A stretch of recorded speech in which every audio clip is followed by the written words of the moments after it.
I say that you changed my life and everything, but I would say that it doesn't necessarily have to be you or any particular person, but you think that some man that goes through this should find other men to connect with. Yeah, that's it. To do this. And I told you when we first met that I felt like some part of the man software was not installed in me. I could tell that it wasn't there, but I didn't know what it was or what I was missing. And it took being around other men that are a little bit further along on the path to be able to even figure out what it was in the first place.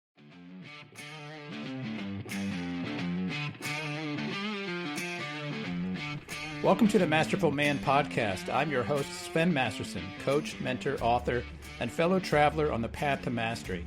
Every man reaches a point where he knows he can't keep living the way he has been.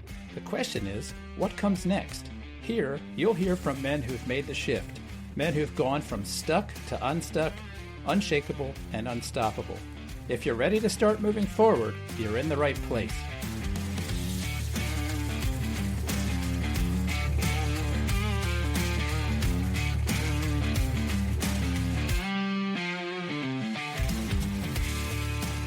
In today's episode, I'm talking with Jake, a man who, like so many of us, built his life around the belief that his marriage would last forever. But when that reality was shattered, he found himself lost, grappling with the identity crisis, overwhelming fear, and the deep pain of an uncertain future. Unlike the stories we often hear of men saving their marriages, Jake's journey took a different turn. He didn't win his wife back, but he did something even more powerful. He saved himself. In this conversation, Jake shares how he moved through the pain of separation, how he overcame his desperate need to control the outcome, and why his attachment to the idea of forever was holding him back from real confidence and peace. If you've ever been stuck in fear, afraid of losing something or someone you thought you couldn't live without, this episode is for you. Let's get into it.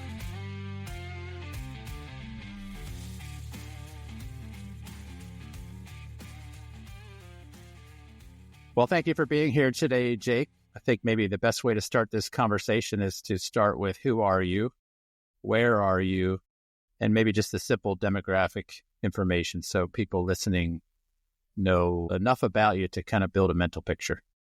Maybe what you do, that kind of stuff.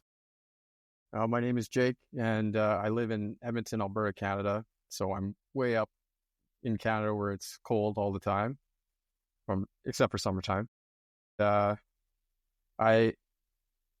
am separated, and I was with my wife from the time I was 18 or 20 years old, and she was 18. We were together for 13 years. And then at the end of 2020, we separated. I got we had the conversation where she had enough, and that was it. That kind of started me on this sort of journey of self-discovery that I didn't know that I needed, but I really needed to happen. Yeah. I'm not one of the cases that I saved the marriage and I got, the thing that I thought I wanted at the time, but I did manage to save myself, and I got a lot out of it that's been very valuable to me. This is one of the reasons I've been really looking forward to having you on the show, because one of my frustrations as a mentor and coach, because at the end of the day, what I'm really about is connecting a man with his sense of value and worth and significance. So, like for people that maybe aren't prospects, I would say I'm a self-worth coach, but that's not what people look for. That's not why they reach out. They actually usually come my way and into our community because a crisis is happening, and it's almost always a relationship crisis. And one of the challenges is then people sort of assume that success means getting your marriage turned around and failure means it doesn't. And so I have a conversation with kind of friends and family a lot to kind of sort of correct this misunderstanding. Like, hey, that's not necessarily true. So I've been looking forward to having you on to talk about this. Now, we're going to tell your full story on an upcoming podcast episode, a different day, probably in May sometime. It's March right now, just with the lineup of whose stories are rolling out. So today, what I thought we would do is talk about this idea of becoming attached to a certain outcome. And you gave us a nice glimpse of it. And because I believe this is a big hindrance to men. And I was trying to remember how long you and I have known each other now. It's like 4 years? 4 years. Yeah. Yeah, 4 years. And, there's always a certain way that my relationship with a man evolves and kind of a life cycle he comes through. And so usually men have a bit of like a panicky stage.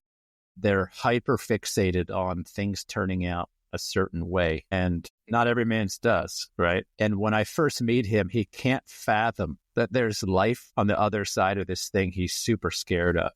So, yeah, maybe you could just kind of unpack a little bit of your story there. Like what was the crisis that happened for you? And again, we'll tell the full story later, but just in a nutshell. And how did you think it needed to turn out? And then we'll talk about what you've learned about yourself in the process of it not turning out that way. Sound fair? Fair enough. Yeah. Okay. I mean, the crisis was separation. That was really the impetus for all of this. And I think that in the preceding years before that, I'd become not a very fun person to be around, not very happy. It wasn't much fun to be me. So it probably wasn't that much fun to be around me. And so I was already not in a good state. And then, getting the news that my relationship of 13 years is ending is like the ultimate, drastic thing to have happen. Was it a surprise? Like, did you feel like you got kicked in the nuts about this, or did you see it coming, or what? No, absolutely. I never thought that something like that would happen. I mean, I know that it was just as difficult for her as it was for me, but, it was something that it's probably the hardest thing that I've ever been through. Can you tell the story of just that moment? I mean, again, we're going to tell your bigger story here, coming up, but just that day, give us the setting. What happened? Well, it was in the end of 2020, so COVID is still going on at this time. And, I've got a business that I was very new at that time. And we had two small kids. One was 3 and the other one was not even 1 yet. And so all of those things are putting a lot of stress on both of us just on a daily basis, as it is. And, that day probably was no more or less stressful necessarily than the other ones because they all kind of had their own, something going on from all of that. And there was just a moment at the end of the day when I honestly don't remember it that clearly because it was it was a lot. But she just told me, basically, that she's done. And she said it like through tears and she was very upset about it. I don't think it was an easy thing for her to do. And it almost maybe was even a little bit probably shocking for her to hear herself say those words as much as it was for me to hear them. And I think for both of us, it was very traumatic, a traumatic thing to have happen, almost like a death or something, like somebody giving you that kind of news. So, as it relates to outcome, let's just talk about what an attachment to an outcome means. So when I say attachment to outcome, I think you know this, but our listener might not. What I really mean is in a moment like this, when we get fixated on a resolution to a story that has to follow a very specific plot, right? It sounds like you became attached to a certain outcome. Just tell us a little bit about okay, what happened next? What did you start to think and feel and do, and how did that show up in your day-to-day activities? I was very attached to the idea that we were going to be together for the rest of our lives. And I think that's probably partly why it sort of crept up on me in the first place, because, I just really believed that that's how it was going to go, regardless of all the things that, were happening at that time. And when that became a possibility that was not going to happen, it basically destroyed my whole idea of the future. My future seemed like it was going to be a certain way, and it was going to be us being together and raising the kids and all of that sort of stuff. And that was going to lead to, maybe we're going to have to deal with some things now, but we're going to get through that and we're going to have a happy life, at some time in the future. And that future was going to be together. And then not having that really seemed like, now what? I haven't dated in, 13 years. I haven't even thought about it. There was no infidelity or anything like that. So, I mean, you got to think about starting completely over on that front. And you have all this history with somebody as well that you look back on. And it seems like all of that is going away as well. And then So it's not just your future, but also your past, things that you're attached to that are being sort of just ripped from you, I guess, is the feeling. And so I really felt like a large part of my identity and my ability to be okay and be happy was going away and maybe forever. I mean, it was something that was outside of my control also, which was, you just kind of are spinning at that point. Yeah. Yeah. A lot of men, when I meet them, they're losing weight. They haven't slept. They're having a hard time eating. Did you experience all that stuff? All of that. Yeah. I couldn't really work. I couldn't focus on work or sleep. I was pacing all the time. It was just a mess. Now, how did things unfold as far as like speed? Did your wife just pack up and ship out? Was it protracted? What happened with living arrangements, all that kind of stuff?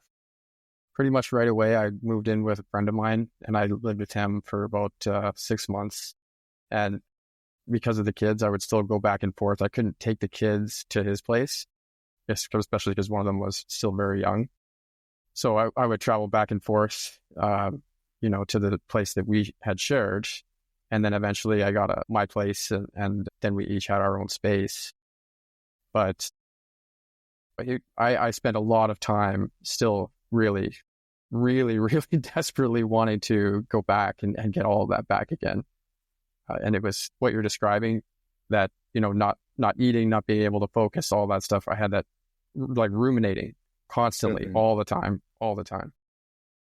So what were some of the things that you tried to do to hang on to your vision of what that perfect future would look like? I see certain ones all the time that men do, but I'm curious what you would say. I think if I'm being honest, I did a lot of the things that I did beforehand, which was a lot of what we talk about as like nice guy sort of behaviors, where you try to win somebody's favor by pleasing them, sort of, and sort of giving to get. And so I did a lot of that. And, I shower her with affection and do whatever needed to be done. I don't know that I ever got into the really begging and pleading kind of element of it, but I definitely tried to I tried to impress upon her that, I'm important to your life also, and we're important to each other's lives, and we shouldn't just let this go and all of that sort of stuff. But ultimately, it wasn't really done from a place of, doing something for her because it was necessarily in her best interest. It was because I so desperately wanted to have that back, and I would have done almost anything at that point to do that. Yeah, a lot of men go that route, the pleasing route, and it's quite complicated because they don't realize how much they're undermining themselves in that process, not just by being desperate and needy, but by living with virtually no value system and from sheer pragmatism. And that will inevitably lead you to not making decisions based on integrity and values and principles, which is not trustable, right? And a lot of men play that game for a long time, and they play it in such a way that they're duped into believing this is going to work. I'm going to be nice. I'm going to be hyper available. If she calls and says, hey, can you come over and unclog the toilet? I'm going to be Johnny on the spot, man. I'm going to be there. I'll do anything. And I can't tell you how many times I've seen men do this. Then to call or post a thing in a community frantically saying, I can't believe it. And they're incredulous because there's another man at their former home, or she's on a date. And in their mind, they're like, hey, I was doing all this to please her. What happened? Right? That's a common tactic that drives some men to the breaking point. Did you do anything like that? Oh, yeah, all of that. I experienced all of those things that you're describing. Yeah, the handyman / maintenance man on call. Another one, I've actually thought about even turning this into a way to reach out to people. A really common one that men do is on their social media, they change their profile picture to like some endearing couple or family picture. And their thinking is that she'll see it and she'll remember the past and what we had, and she'll have a change of heart, or she'll remember the kids and the family, and it'll cause her to change her mind. And so you can almost look through, I can look through like the people I might know on Facebook, and I'll be like, oh, that person's getting separated. That person's getting separated, because They have like a shift in their profile picture. It's horribly manipulative. I understand why people do it, but it's in the list of things I would recommend people not do. Because interestingly, what they're failing to see, and I wonder if you can see this in your own story, is when you respond to a woman saying, I don't want to be with you, with, well, I want to be with you, you're actually not hearing her. And so kind of one of the weird paradoxes is it sort of doubles down on her decision. Like, yeah, I'm making a good decision because this person can't even hear and respect where I'm at right now, which is, I don't want to be in a relationship with you. And this is why a lot of men will also oftentimes be called a narcissist after this, because they insist on trying to keep a relationship with her. And it looks to her, I'm not saying they are narcissists, but it'll look to a woman like you just bowled over her perspective, like you just didn't care. Anyway, any of that stuff feel familiar? Yeah, she actually said to me once that I was being manipulative, and I truly didn't believe that I was. I couldn't see it. I was just like, no. And when she said that, I was pretty shocked because, like you said, in my own mind, I was doing these things, like from a good place or from trying to show something, to do something good. For the kids, right? Or for the kids, or for, even for her or whatever. And then, she said that to me, and I was just floored because it was like, no, I'm not. And then years later, after going through all of this stuff and talking, listening to you and all the other things, I realized that, yes, that's exactly what was happening, because all of the things that I was doing were because of my attachment to, I have to have this relationship work out or I'm not going to be happy. And so I'm going to do all of these things in order to get that. It's not from a loving place. It's not genuine. And so I definitely feel like it's funny to look back on this version of yourself and be like, oh my goodness, like what was I doing? But you can't, I genuinely could not see it.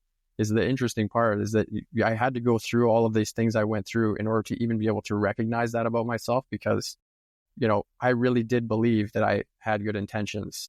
And so that's how deep it goes. Let's unpack that a little bit. Like, how did you move from this desperate need to have the future turn out a certain way, your attachment to that particular outcome, to not needing that? Like, what was that journey like? What were some milestones for you? Or maybe some aha moments, like where you recognize a new truth? Milestones or aha moments are a good way of putting it, because I found that over the course of this, it's been not just like a linear progression, of getting better. It's like something will happen where you're like, aha. And then you just have a long period of sameness. And then you'll have another one, that's sort of an aha moment. And I think that a lot of the time it's things that maybe I didn't necessarily want to happen. Like in the first place, I didn't want to go through separation, but that was the impetus for realizing, we started having these conversations and realizing things about myself that I never, ever would have realized. And just as a quick aside, I mean, frankly, if she hadn't done this and we hadn't separated, I never was getting better. It wasn't going to happen. As long as I had what I believed that I wanted, I was never going to change. So there's just to put this in some context for people listening, and I don't know that I've ever shared this with you, but there's really 3 stages of our development as humans, and it's cyclical. We'll have a period of what I would call bondage, and a part of us knows it, but our part of us isn't doing anything about it. And it takes conflict of some kind to wake you up to the bondage that you're in. Then you have to have a period of transformation. Then you enter a period of freedom. So bondage, transformation, freedom, right? 3 cycles. And then eventually you live in freedom for so long and you get complacent again and you become in bondage again, right? But the reason I'm saying that is there's 2 forces that wake people up to a need to change or desire to change, and they are pain and beauty. And it would be great if beauty did a really, like, if that was our go-to, but it's not for most of us. So most of us as men will not encounter or like, we won't do the work of leaving the bondage that we're in, which could be to a life that we're not really enjoying. It's just comfortable, but it's not good, until there's pain and conflict. So it's like a really common theme. And it's even woven into the hero's journey, right? Like, you know, the Star Wars movies, right? Where like Luke Skywalker is kind of like toying around with this idea of, I don't know, something with Obi-Wan, and he goes and sees Obi-Wan. He's like, no, I'm not, it's not for me. But then he comes back to his aunt and uncle's farm, and they've been murdered, and the farm is destroyed, right? The moisture farm. And then he has to go. So like there's this point in every human's journey where life puts you in a spot where, okay, now you have to go. And for a lot of men, it does seem like separation is that thing, or divorce. I think we all have our different flavor of it. But how long did you try to resist that? A really long time. There's actually in The Departed, Matt Damon's character says, I'm Irish. I'll deal with something being wrong for the rest of my life. And that was me. Like, I actually am Irish too, but just incidentally. But that is kind of how I looked at it. I would have stayed in that comfortable wrongness if it hadn't been pushed. And I resisted it to a lesser or greater extent until maybe a year ago, honestly. So it took a long time. And it's, like I said, it's not it wasn't like not in a binary way, though. Not in a binary way, meaning like, because I've known you in that 4 years, and that it looks like it's been more of a progressive unveiling or unfolding, where I like to think about it, again, in those 3 seasons. If you're leaving bondage, if you think of bondage like a place and freedom like another place and transformation in between, until you're through the halfway mark of transformation, you're closer to the bondage than you are to the freedom, right? And so like you can still see bondage in your rearview mirror, but you can't quite make out freedom in the debt, out the windscreen. But then you get to a place where you're like, oh, I can see freedom now. And if I squint in my past, I can see freedom. And so every human I meet seems to have just a place where, like they've reached enough, I don't know what you call it, experience or proximity to freedom or familiarity where they feel changed, but it's never binary. Does that match your experience? Yeah, I would say that when you and I first met and we first had our first conversations, my default state was a lot of negative self-talk, a lot of anxiety, and the default state was kind of an unhealthy place. And then when we first had our first conversations, I sort of saw a little bit behind the veil, that there's another way of being and living. And I remember having a couple of days of just like walking on air. I was like, oh my goodness, like I remember emailing you and be like, I think you just changed my life with these conversations that we've had, because I can see this different way of being. But then it very quickly I went back to, my sort of default state. And then now my default state is one of very just like centered kind of groundedness. I don't experience a lot of anxiety or hard feelings or jealousy or difficult emotions like that, but I'm still capable of it. So it like you mentioned with the rearview mirror, like I can still kind of see it. I can still kind of see it a little bit, but I never became the Zen master perfect person. It's just that, my default state is different. Then I'm capable of, still experiencing the whole full range of experiences that a human has. Sure. One reason I wanted to have you on the show too is because you're a unique story in that, and I'm not saying this in any way disparagingly, but also for the benefit of our listener, we haven't worked together one-on-one. Mm-hmm. And you didn't enter the Masterful Journey curriculum program. And I don't say that in any kind of degrading way, but actually to demonstrate the power of brotherhood and community, because when a man hasn't done one of those two things, I still have a relationship with him, but a lot of how he's growing is coming from just one another in our community, which is on purpose. And so what I love about your story is it demonstrates exactly what I want to be sowing in the world, which is men need each other. They don't need Sven Masterson. They need each other, right? And so the point is that that's the most effective thing. So one of the things I'm kind of constantly helping new men see is if you're expecting me to do something, we have to correct that understanding, because what's going to help you more in this process than anything else will be connecting to other men on this journey. And you're a great example of this, meaning like you didn't do some of those big things. And here you are. It might have taken you a little bit longer than some, not that that means anything, but look, you're okay. Mm-hmm. And so to me, that validates the concept that the secret sauce is the men, not material, not coaching. And I know that's the worst sales job in the world for coaching, to say you don't need it. And I would say it's just a mirror. But anyway, I've admired that about your story. We've got some other guys coming on with a similar thing where like they took a slightly different path than maybe some, and they still got where they wanted to go. But yeah, tell us some other milestones in that process.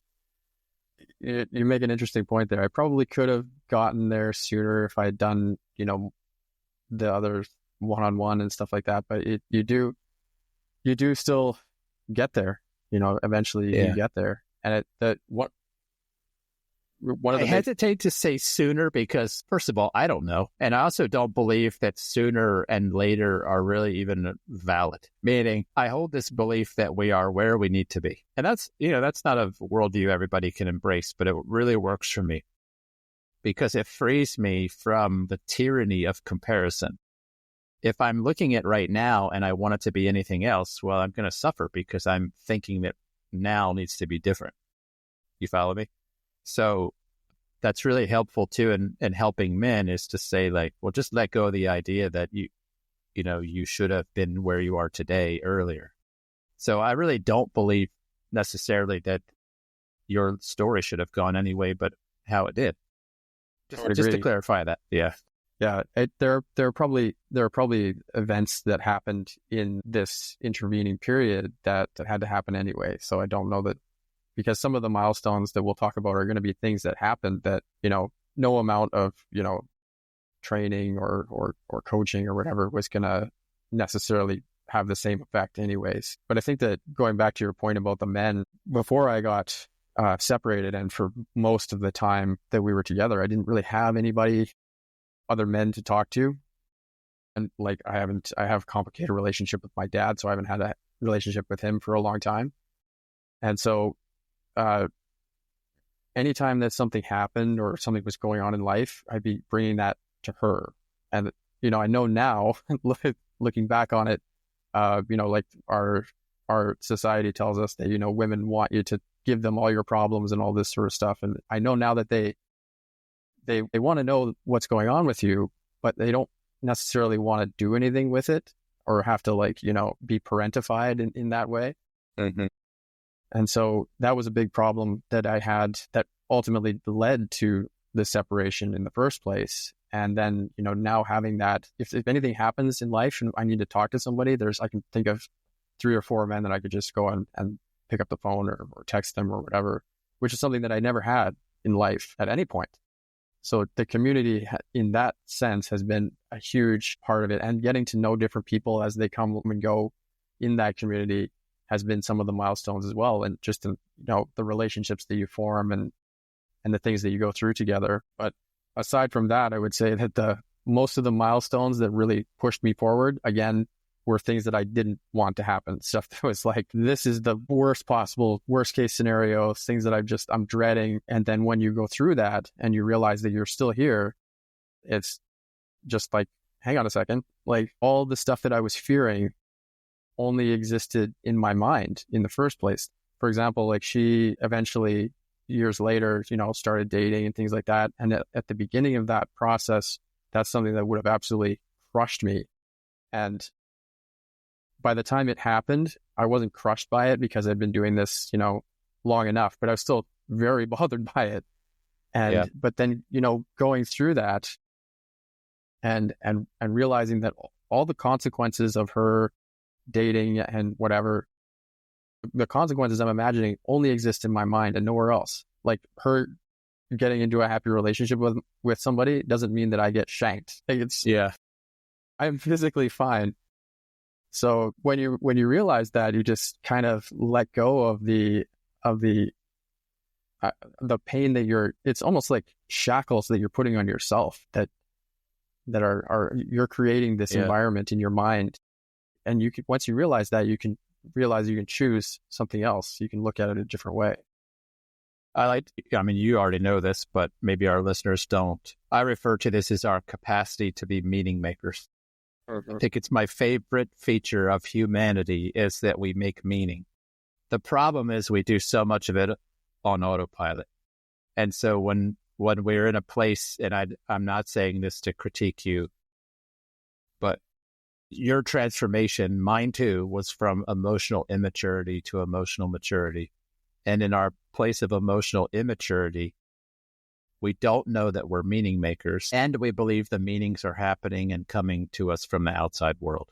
So we're like in this kind of toxic mix of being slaves or in bondage to these automatic interpretations of what we are seeing. And so it hasn't occurred to us, for example, if an ex-wife or ex-partner is dating another man or going on a first date, that it doesn't necessarily mean what we think it means, right? And this is what I think is cool about watching transformation, is watching a man come to that realization, even though it's painful and slow, that the suffering is in your mind specifically because the meaning that you believe all of that stuff means, right? I can remember, for example, I won't mention her name, but I remember walking at the park one crisp morning and getting a message from you where you were in quite the panic because your wife was pretty dialed up and she was going somewhere, and you were like living in the feelings of the thinking of what this means. And I remember kind of saying to you, like, well, women like to get dialed up for lots of reasons. And most men are wrong about what that is. The number one thing women dress up for is actually other women. It's like almost like a competition. Women are very rarely dressing up to get the eye of men on them. It's far more among their peers than us. But anyway, I remember that. Like it sticks out in my memory from several years ago, where like how you were on the ledge about that. And now, like, would that bug you today? No, but just to go back to that story, she was out with her brother. I found out later. So I forgot about that part. Yeah. Yeah. So it was a funny thing to get worked up over, much ado about nothing. But no, now I think talking about the meaning that you give a thing, I think that a lot of the reason that we are bothered in the first place is because we believe that if she can be happy with somebody else and not me, that means there must be something wrong with me, or there's somebody better out there that he has something that I don't have, or something like that. I'm flawed in some way. Yeah, that is it. And at the end of the day, like I mentioned, what we're really about is self-worth. When these things happen, what a man doesn't really realize in the moment is he's experiencing insecurity about his worth. And it's happening in a flash. It's not happening like, he's not thinking those thoughts. He's feeling the emotions of an automatic conclusion that her choosing another man means something is wrong with me. And here's the secret that most men don't realize. That thought you'd been carrying around for years before you met her. It starts with us in childhood. We start to believe, you know what? I might be broken. I might be inadequate. I might be not enough. She too, by the way, all of us do. And we carry around this kind of latent anxiety that what if something is deeply and tragically wrong with me? And so you carry around this big fat question mark internally about who am I? Am I a good thing? Am I worthy? And then something like this happens and immediately your brain's like, see, it's true. You're not. Mm-hmm. You suck. You are a terrible thing. And that's fueling most of the emotion of these kind of breakups and conflicts. And interestingly, the biggest contributor to what breaks the relationship in the first place, because that same anxiety about who we are makes us do these little tiny things to try to see if she thinks we're good, right? And so that insecurity, most men have no idea they have this insecurity. Instead, they just say, like, it shows up in symptomatic ways, like feeling like you need to ask her what's wrong all the time. Did you do that? Was that part of your relationship? Probably. I don't remember specifically, but I'm sure I did. Yeah. But I definitely, I didn't know that I had that. I didn't know that the reason that her dating bothered me, I didn't realize that it was insecurity for a long, long time.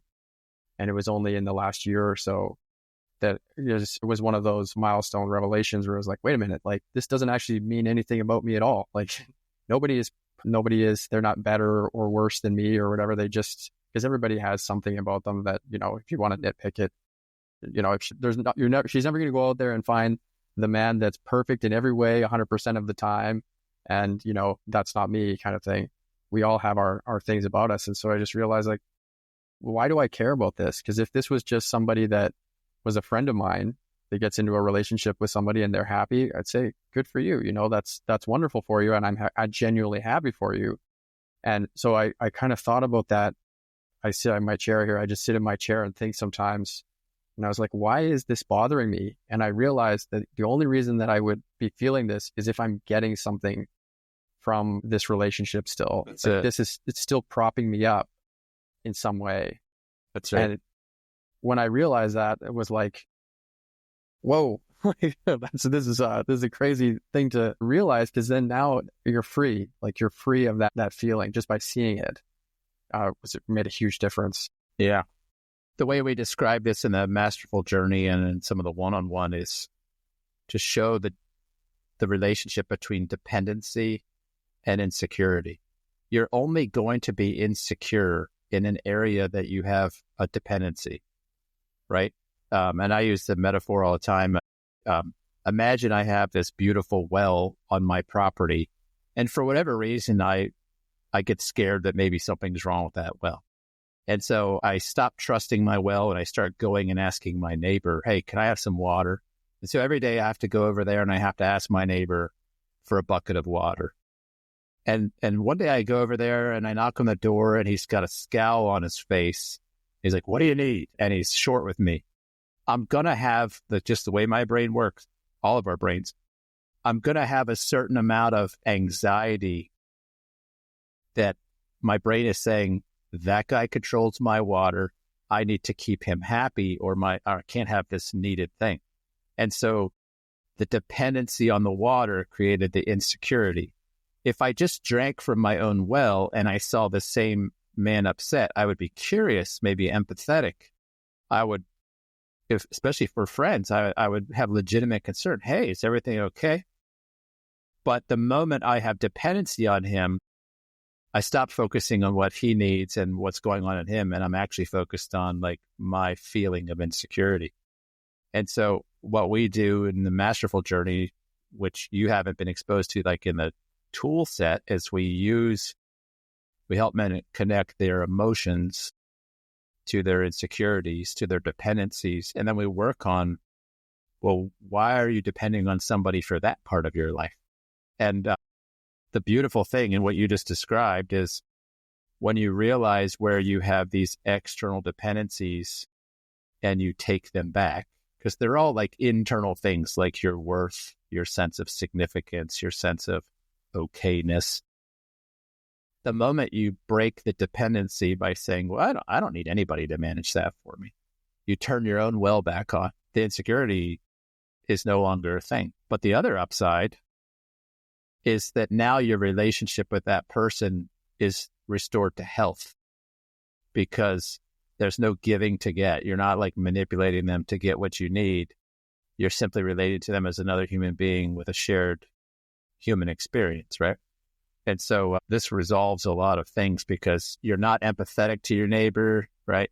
You're not actually true to somebody that you have dependency on. And when you break your dependency by growing more mature in that part of your life, it heals your relationship. So men are always like, well, how is working on me going to fix the marriage? I just described it, right? Because when you become dependent on your wife for all these things, what you're not actually seeing is, well, what's going on with her? Like, she has bad days. She has things that she feels insecure about. So if if you're really just like, when can I get my next need met? You don't realize how manipulative you become. This is why women are always calling men narcissists, because they are elevating their need for validation, their need to feel okay, their need for all kinds of stuff. They're putting that front and center, and they're missing the fact that she might need some sort of support that day, or that she might be tired or whatever.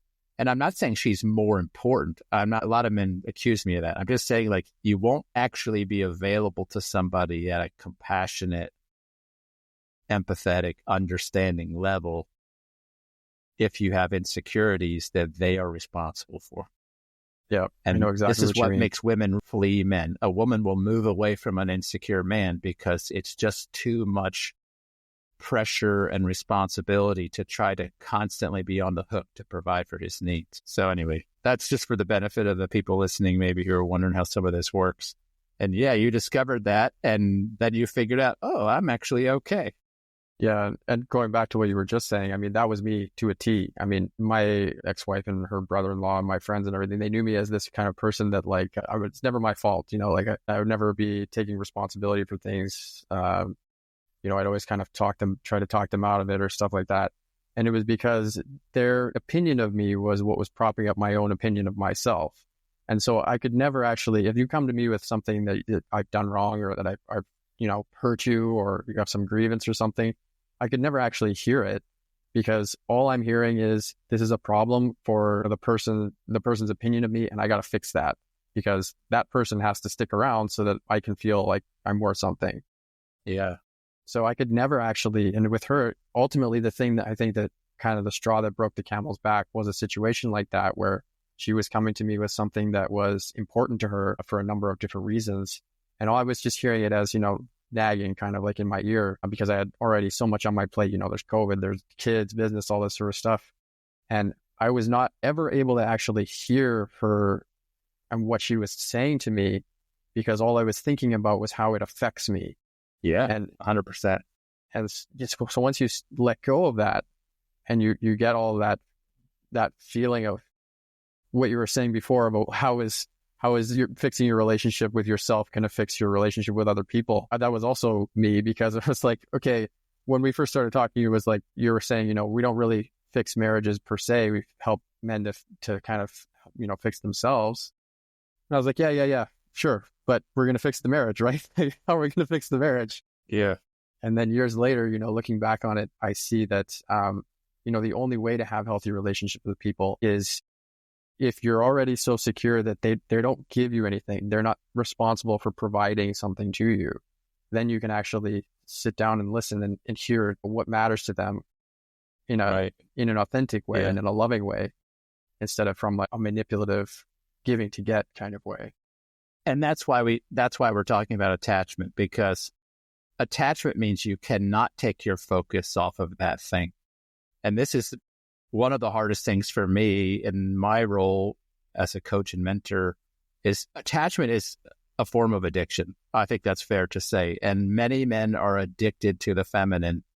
They're addicted to their partner, and they're conditioned to believing that's what love is. And addiction to a person is not love. I mean, it's eros love, but it's not love because of the object. It's love that is really addicted to what that object is giving you. So it's very self-centered. And I'm not saying that that's wrong. I'm not saying it in a judgmental way, just that when men are addicted to that, they will not release their focus. Like, they won't turn away from their attachment to it working out. And it's the greatest indicator that it's not going to work out. And so there's this paradox, because I'm also truthful with men, like, you know what? Yeah, you actually can recover most relationships if you're willing to let them go. Which is paradoxical for an addict. It's like, wait a minute, I can have more of what I want if I stop wanting it? Yeah, sort of, right?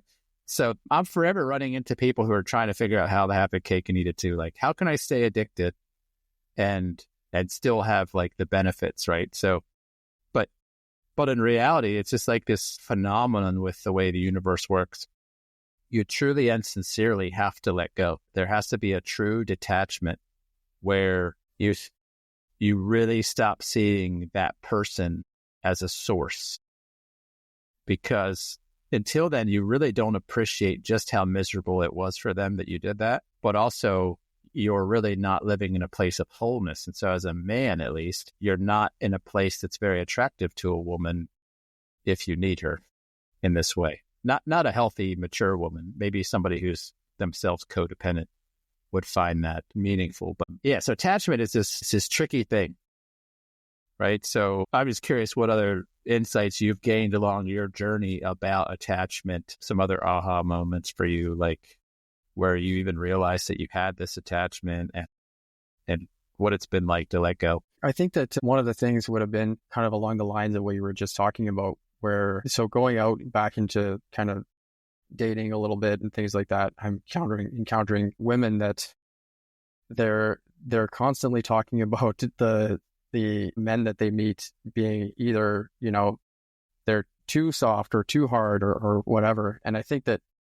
when we're younger, the sort of nice guy behaviors, giving to get or being a jerk on the other end of the spectrum, that sort of like simulates the guy in the middle, the like centered guy that, doesn't really need anything from her. And so for a time, you can kind of get by on that behavior one way or the other. But ultimately, it's going to fall apart. It's going to kind of break down because for whatever reason, it's for different reasons, maybe for each end of the spectrum. And so I think that one of the other things that I realized was that my need for that to work out was kind of, like you said before, was what was going to ultimately make it not happen. It's a really weird feeling to get to a place where that doesn't really matter. Like it truly, I can see the good in any outcome. It doesn't matter to me if we were to somehow get back together or if she gets remarried or if we both stay single or whatever. I can see the good confidence, by the way. Yeah, I can see the good in any of those outcomes. So I'm not attached to any one of those things. And talking about, how do you have your cake and eat it too?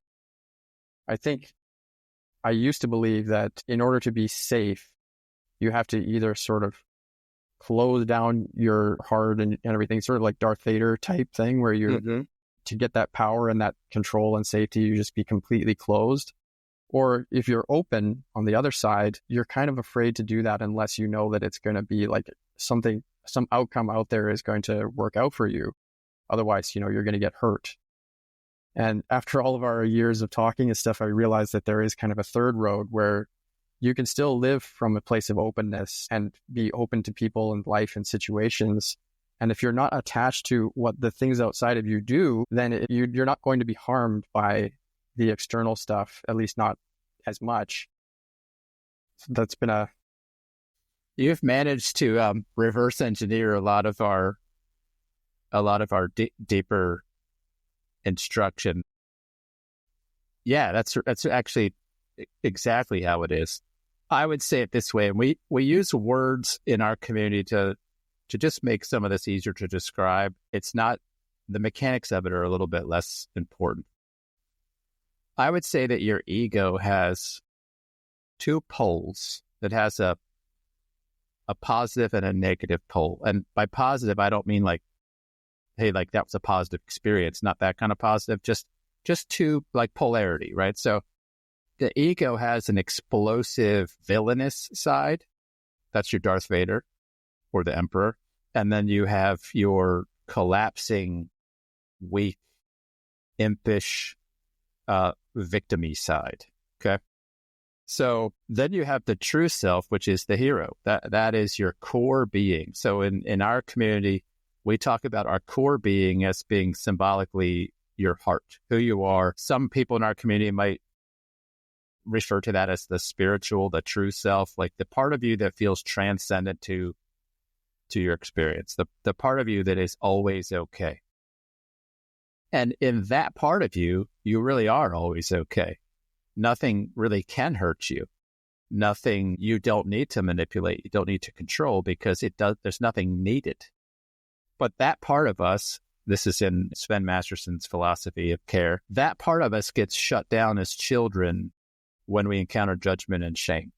And so the moment you start judging and shaming yourself as a kid, you start to tell yourself a story where that part of me is not acceptable and okay. And then what ends up happening is you develop these two sides of your ego, the positive and the negative, into coping mechanisms that I would just call the ego, but they're getting and protecting strategies. And so we learn kind of in our unique story, like my dad is this way, so with him I have to be like this angry, like tough guy. I have to be a certain way to get my dad's approval. And so maybe the facade I'll put on, my imposter, it looks like that. But then we think, well, what works for girls? And so what a lot of guys do is like, well, I got to be super nice and available, and I've got to be, basically her girlfriend with a penis. So like then you kind of cultivate this side. But neither one of those is truly you. They're strategies of manipulating and trying to control like your surroundings, and they're built on a fundamental belief that I'm not okay. That's why I have to do this. And so one of them says, I'm not okay, therefore I have to do this nice guy stuff. And the other says, I'm not okay, therefore I have to be hard and calloused. And so you're familiar with King, Warrior, Magician, Lover understanding? Okay. So yeah, I just described basically the explosive shadows and the collapsing shadows. But the King, Warrior, Magician, Lover as archetypes, I personally see them as heart-centric. Like that's who you really are when you're not ashamed, you're not afraid, and that your ego basically tries to mimic these things, but it can't, right? It's kind of like if you try to ask your laptop to be human, it could mimic the behavior of a human, but it couldn't mimic the substance of a human, right? And so I think your brain is basically the same way. It's essentially a fat computer that you carry around in your head. And it knows how to mimic it. It knows how to like, well, how do we look like a secure man? Oh, you do this, right? And this is really popular these days. You grow a beard, you get jacked, right? But you're not looking at a secure man. You're looking at a man who's trying to look like a secure man. And so like he does it this way. And maybe another guy says, well, how do I look like a good guy? I know I'm really nice and kind. I'm always available. But they're both like a behavioral way of trying to look like substance, but the substance isn't really there. So like what we focus on in our community is helping men encounter change at a substantial level. Like transformation is about realizing you aren't these things in your head. You aren't these strategies. You aren't the shadows of your ego. You are the real thing in there. And that real thing is actually okay. It doesn't really need a woman to be okay. And so when men connect with that part, and this is the hard part, this is what, for you took a couple of years. When you get to that place, interestingly, now you're in a great place to be in a relationship because you have moved out of the bondage of life, what I would say like life in the ego, to life in your core, like it's your real being. And the more you get to know that guy and accept that guy and say, well, I don't have to make anybody on earth happy with me. I have to be true. I have to be real. I have to be authentic. Like really me. And it takes a while to know the difference between who you are in your core and who you are in the voices in your head. This is why we have the tools that we have in the community, because a lot of guys are like, well, it all sounds the same to me. Yeah, I know. Me too. And it took me years to figure out like how to differentiate that. But you learn to trust that real you, that real core you. And you learn, you know what? Come to think of it, that me is always okay. It can't be harmed. It's not harmed if a woman says no, or I need space, or I want a divorce, or I want separation. It's not harmed if I don't get a job promotion. It's not harmed if somebody turns me down for something. It's not harmed if somebody thinks the wrong thing about me. Come to think of it, I don't ever need to defend that thing. And so that starts to make you emotionally safe as a man, because you realize that you have an impenetrable fortress within yourself of self, if you'll actually abandon the false self. And when you live in that place, it's a joy to relate to you, because you're present, you're empathetic, you're compassionate, and you can be all those things because you've given up the neurotic,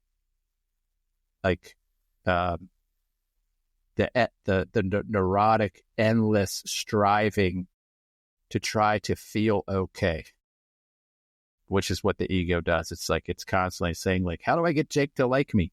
Well, he likes the Pittsburgh Steelers. I guess I better like the Pittsburgh Steelers when I'm around Jake, right?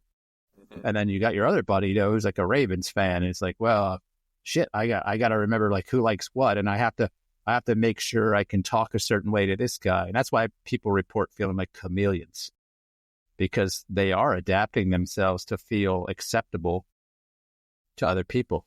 And when that stuff starts to crumble, it's actually really disorienting, because most men have not known who they are for probably 30 to 40 years by that.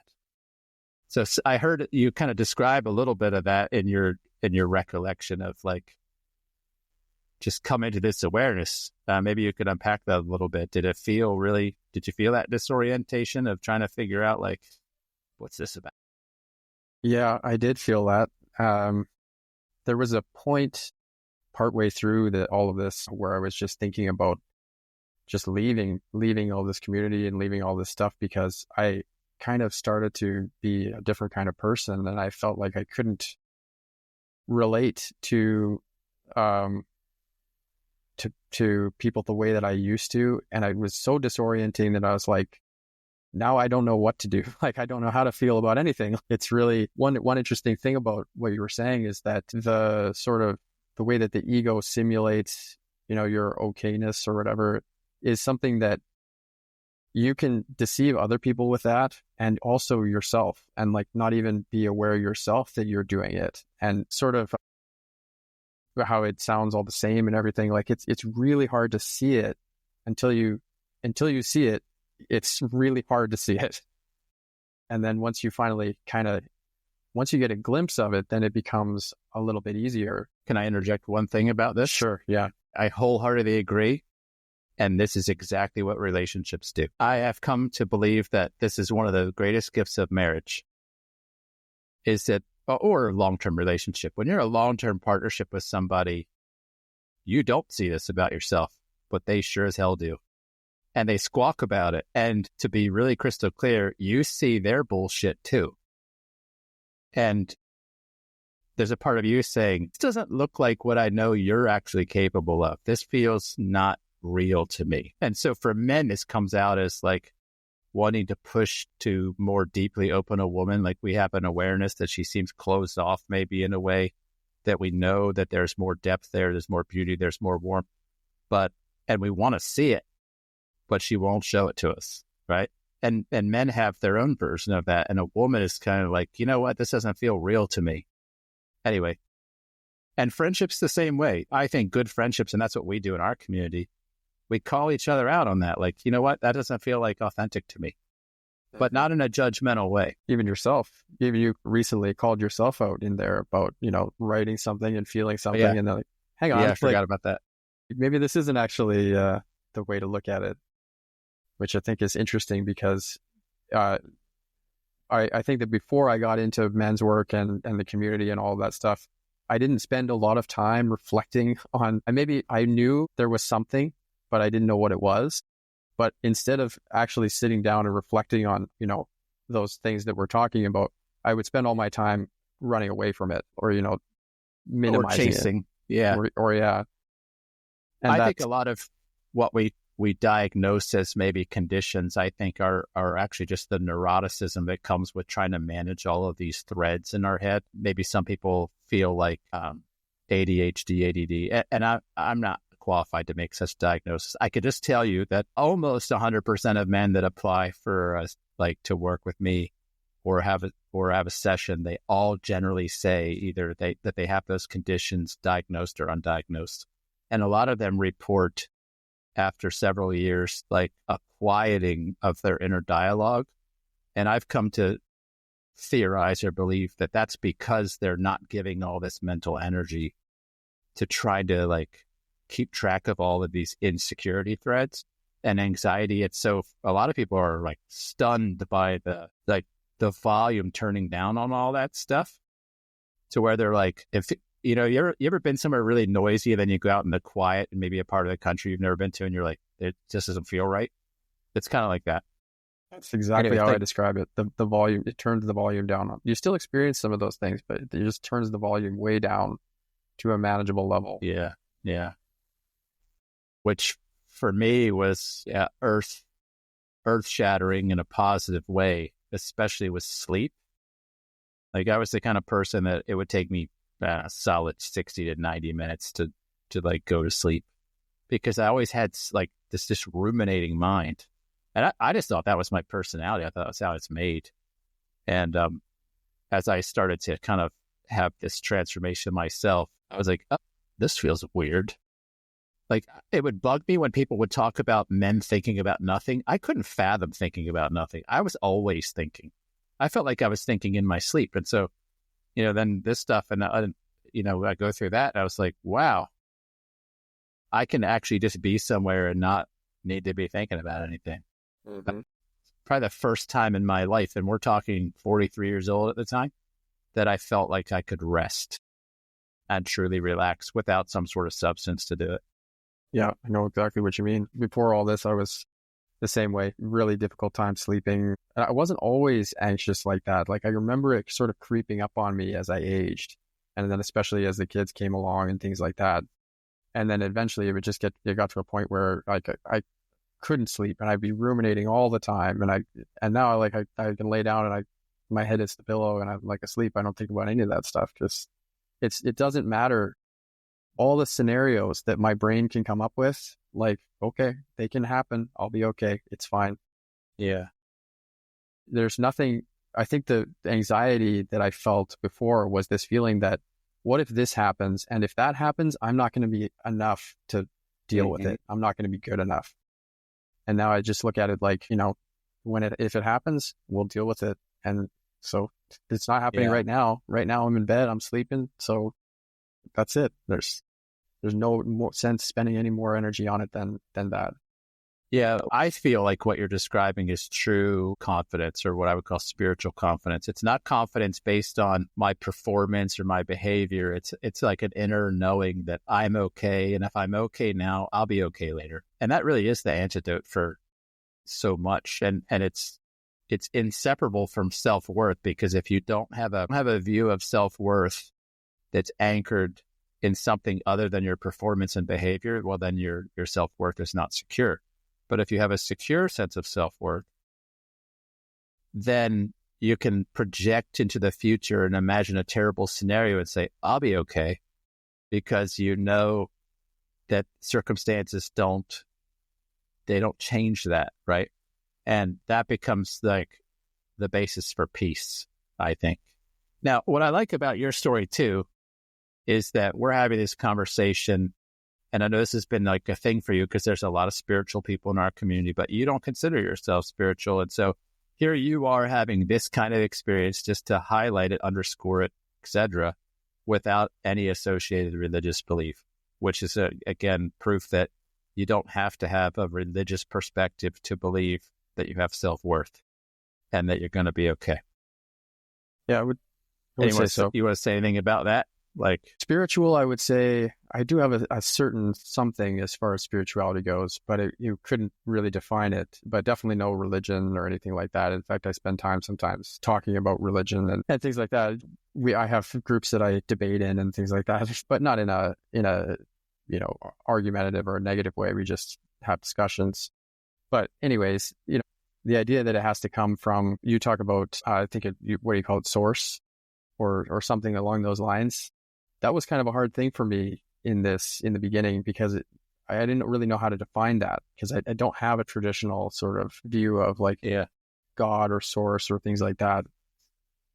And that's why I like the word source, because it's a way to talk about it without needing to understand it in great detail. Meaning, I feel like no matter what your worldview, we recognize there's some sort of root source or cause or thing. I mean, again, it can be nebulous, but by just saying, okay, I'm gonna call it source or the creator, it becomes less cumbersome to talk about it by just finding a way that people feel comfortable talking about it.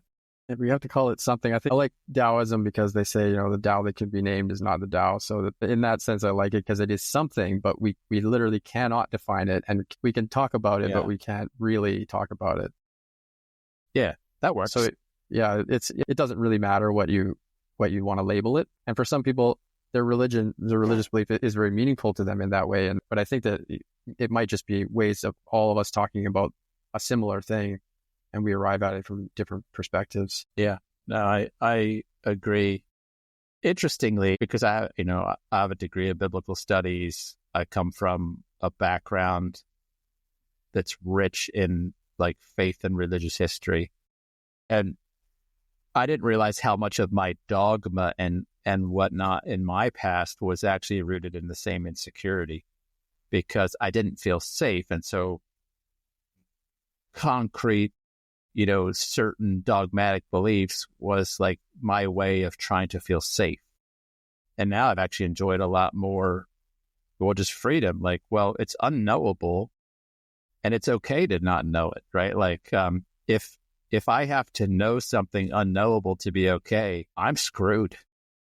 Like, aren't we all? So like, anyway, it's just kind of a curious thing. I've become much more at peace with like the unknown in that journey, and being able to have a conversation like about the Tao or source or whatnot. And I couldn't have done that 15 years ago. I was having like very fundamentalist, judgmental, dogmatic conversations with people as if it was knowable and certain, right? And I wouldn't have known you or lots of people I know now. But now I recognize that as it was just another hallmark of my anxiety and insecurity and needing to try to make certain the uncertain. Yeah, I think if we look at the actual substance of things, a lot of our teachings around the world, if you look at the substance of what like Jesus said, or the Tao or the Buddha and all that stuff, a lot of the actual, if you strip away all of the, the tradition and the ritual and all that sort of stuff, just the actual substance of it can be very similar. And I think that, it's a really interesting that we all have something, even if we're geographically on other sides of the world, we all talk about a really similar thing. For me, I don't have a religious way of looking at it, but we can still arrive at the same location as somebody who views it through a religious lens. Yeah. In fact, we had one guy in our community who's a scientist. When we got to some of those conversations in the Masterful journey with him, he was like, hey, here's a really cool mathematical way to understand your value and worth. I was just like, yeah, that's just really neat, because he was coming to a place of seeing himself as valuable and worthy that was not related to performance, behavior, achievement, merit, because those, if you can earn them, you can lose them. And that's why they're fundamentally insecure.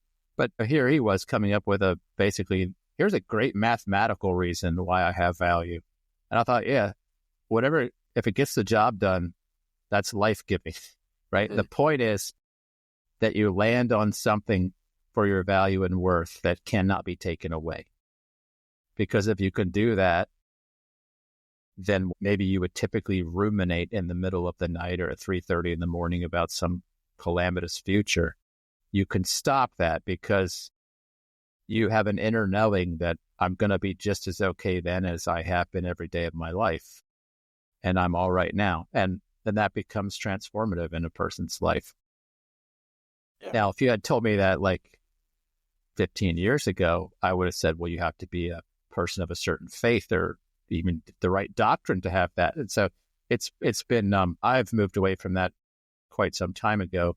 I'm not saying I don't see benefit in some different beliefs, just that that wholeness, a sense of value, worth, and security is for everybody. I believe it's all of our root condition until we started to believe there was something wrong with us. For sure.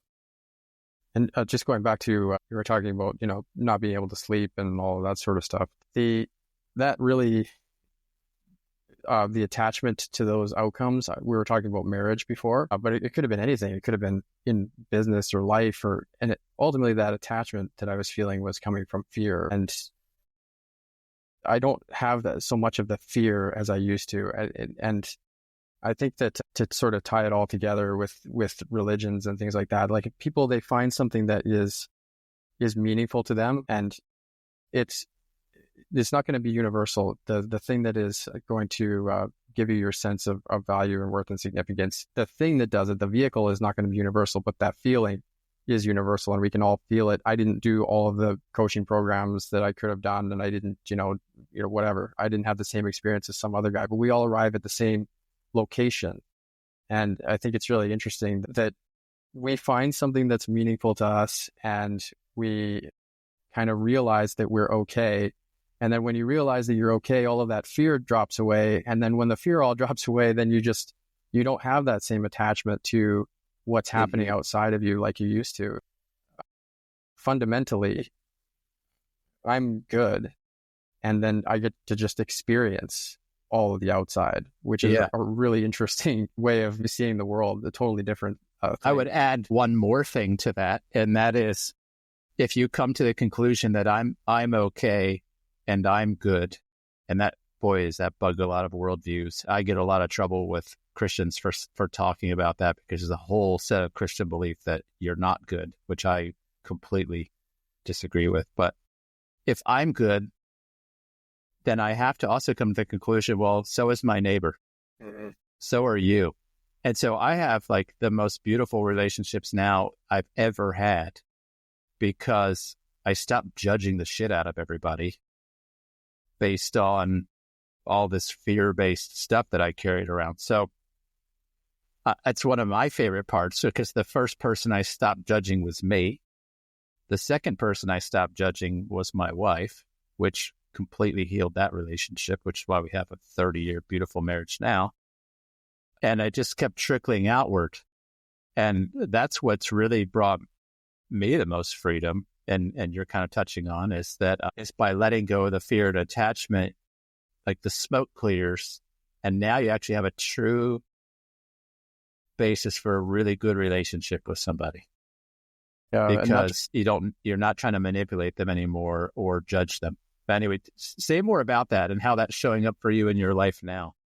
Now it is definitely true for relationships, but I've noticed it even just I don't judge circumstances so much anymore. Like something happens that, like even recently in the last couple of weeks, I've had things happen that would have been at one time, like, this is the end of the world. Like this is the thing that can't happen. And it happens. And then it's just like, okay, like it's okay. And when you're not judging. The one thing that's interesting is that separation is something I would have never chosen. And a lot of the things that have happened since then are things I would never have chosen to happen. And I would have judged them as being bad. But I also wouldn't be here right now having this conversation with you if that hadn't occurred. Yeah. So, whatever it is, if it's source or if it's God or whatever you want to call it, it can see further down the road than you and I can. And so I think that we have to stop believing that we got it all figured out, Like, where do our preferences come from in the first place? Because we actually don't know what's going to be best for us. Like, I would have thought, being with my wife for the rest of my life and living in this very inauthentic way was the way to be happy. And that's how I was going to have the best life I could. And now I would not trade that experience, even regardless of whatever happens with her, whether we never get back together or whatever happens. I would never trade that experience, because I'm a totally different person inside now. Right. Yeah.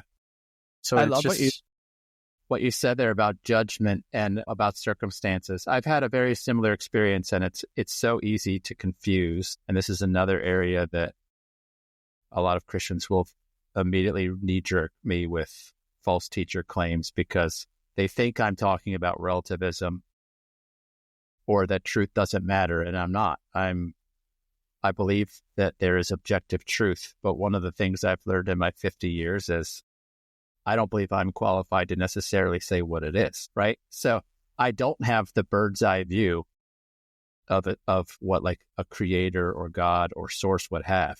And coming to the conclusion of like, if I just look at the grand scheme of history and how much my life is in that, and then how much I know about what's going on, like the amount of knowledge I really have about things is infinitesimally small. So for me to call something definitively anything is hubris. And so I started to think about that. I was like, well, I mean, I think I know why I do something. I think I know why my wife just said what she said, but do I really know? And so when you let go of what is really the ego, because the ego is the thing that thinks it's God. It thinks it knows why your ex-wife says or thinks anything. It's the thing that thinks you know why everybody does everything.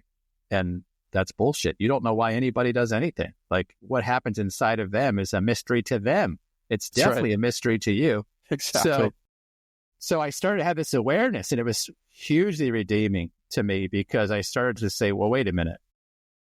What if I just let go of circumstances and people, of needing to play judge? It doesn't mean I let go of being honest about how my experience is. Like, I like to use the example, if I pull like some cheese out of my fridge and it's gone bad, I have no problem saying this cheese has gone bad, or saying like, I don't want to eat this cheese, right?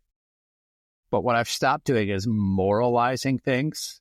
I like to use the weather as an example. It's not bad weather and good weather. It's just weather.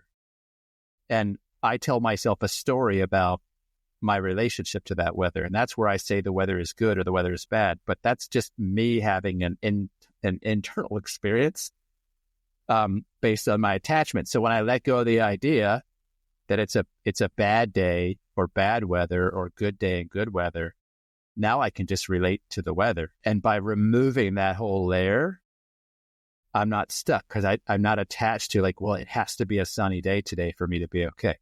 And so when you bring this into a relationship, and I'll kind of translate the weather into a woman, that woman is angry.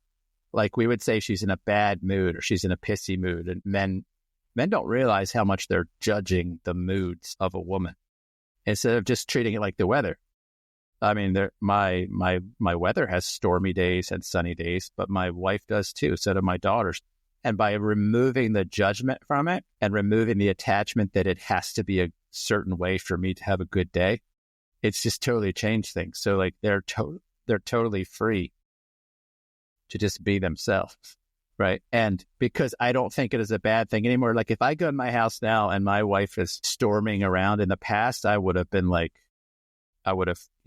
duck and cover and hide. And I would have, thought internally, what the F is your problem? I would have had all these internal responses.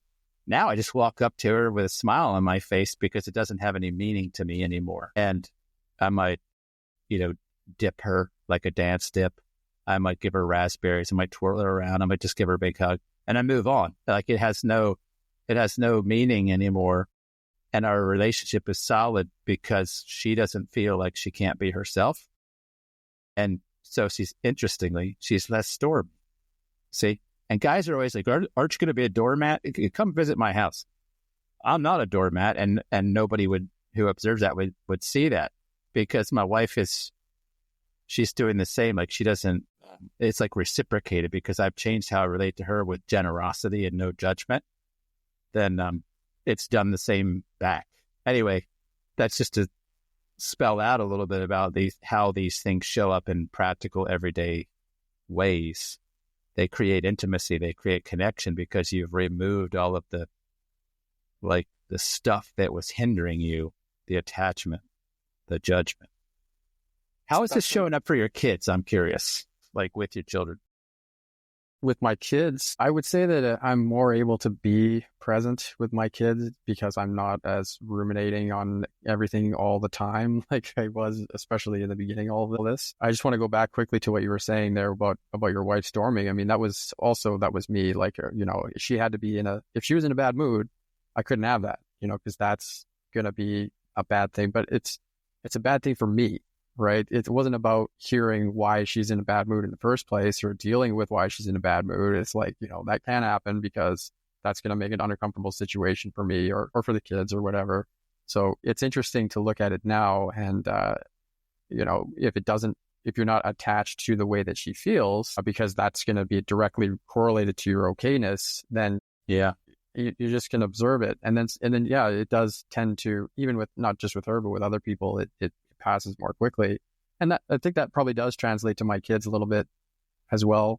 Although admittedly, kids they find ways to push your buttons. Like it's a little bit different than with an adult, but I definitely, Well, they're showing you ways that you still are, maybe just have judgments and things to work out. I view all my relationships that way. Wherever I'm agitated, it's just the next thing I need to work.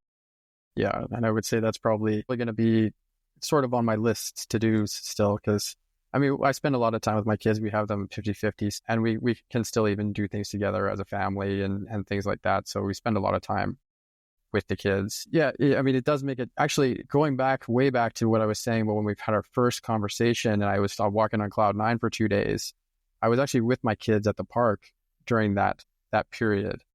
And when I dropped all of that horrible feeling that I was feeling after we had our conversations, I was like able to just be totally there and play with them and have this wonderful time with them. And there was other parents that were there. I remember looking at them and I could see some of them were in bad moods and some of them were like just on their phones while their kids were playing and stuff. And I took these moments to just like spend this time with my kids, because I was able to realize like, wow, life is like this wonderful gift. And before that, I would have been the guy that's just like ruminating and pissed off and unpleasant to be around, frankly. And it has actually, I'm sure in many ways, changed the trajectory of what my relationship with my kids would have been. I don't actually know though, because they were young at the time, but I can see many ways that if I continued the way that I was, I would have had probably a very miserable relationship with them as much as with anybody else. So it definitely has made a difference. Yeah, I'm privileged to have experienced the before and after to see the change. I thought I was a good dad beforehand, but I didn't realize how bad I was. Not in the ways, I wasn't the kind of dad that was like screaming and throwing things, but I was largely living in those two aspects of the ego that we talked about, either Mr. Nice Guy. So I would vacillate between hostility and contempt and resentment and disappointment. Like I didn't know how to be alive. That's probably the best way to say it, as a man. Yeah. And so I didn't realize how unavailable I was to them in ways that I know I am now, but also because I lived in a constant state of judgment of myself. I'm sure I did that to a degree with them as well. But I mean, I have great relationships with my children now, and I've seen the before and after. Actually, all of them at some point thanked me for doing my work. I mean, my work on myself, right? And that's like kind of when I was like, I started to realize, oh, this impacted people more than I thought, because I lived with a lot of hubris. I thought I was all that in a bag of chips. And when everybody in your family is like, thank God you did the work, you're like, oh, okay. Yeah, maybe I wasn't who I thought I was. Yeah, they've all prospered from it, but for the same reason, because there's presence there and peace and whatnot. Your mention of the park made me think of The Matrix.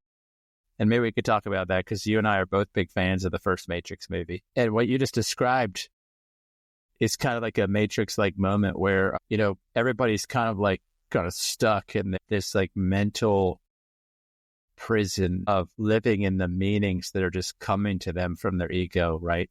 Like, I've got to do this thing next. I've got to ruminate on this. I've got to make this person happy. I've got to achieve this. I got to do that. And a lot of men report the experience of like what we do as a lot like the Matrix, of feeling like they got plucked out of the Matrix and then, plunked onto the Nebuchadnezzar, although it's a lot nicer environment than the Nebuchadnezzar. But yeah, talk about that a little bit, like, kind of other parallels that you've noticed to that imagery in your own journey.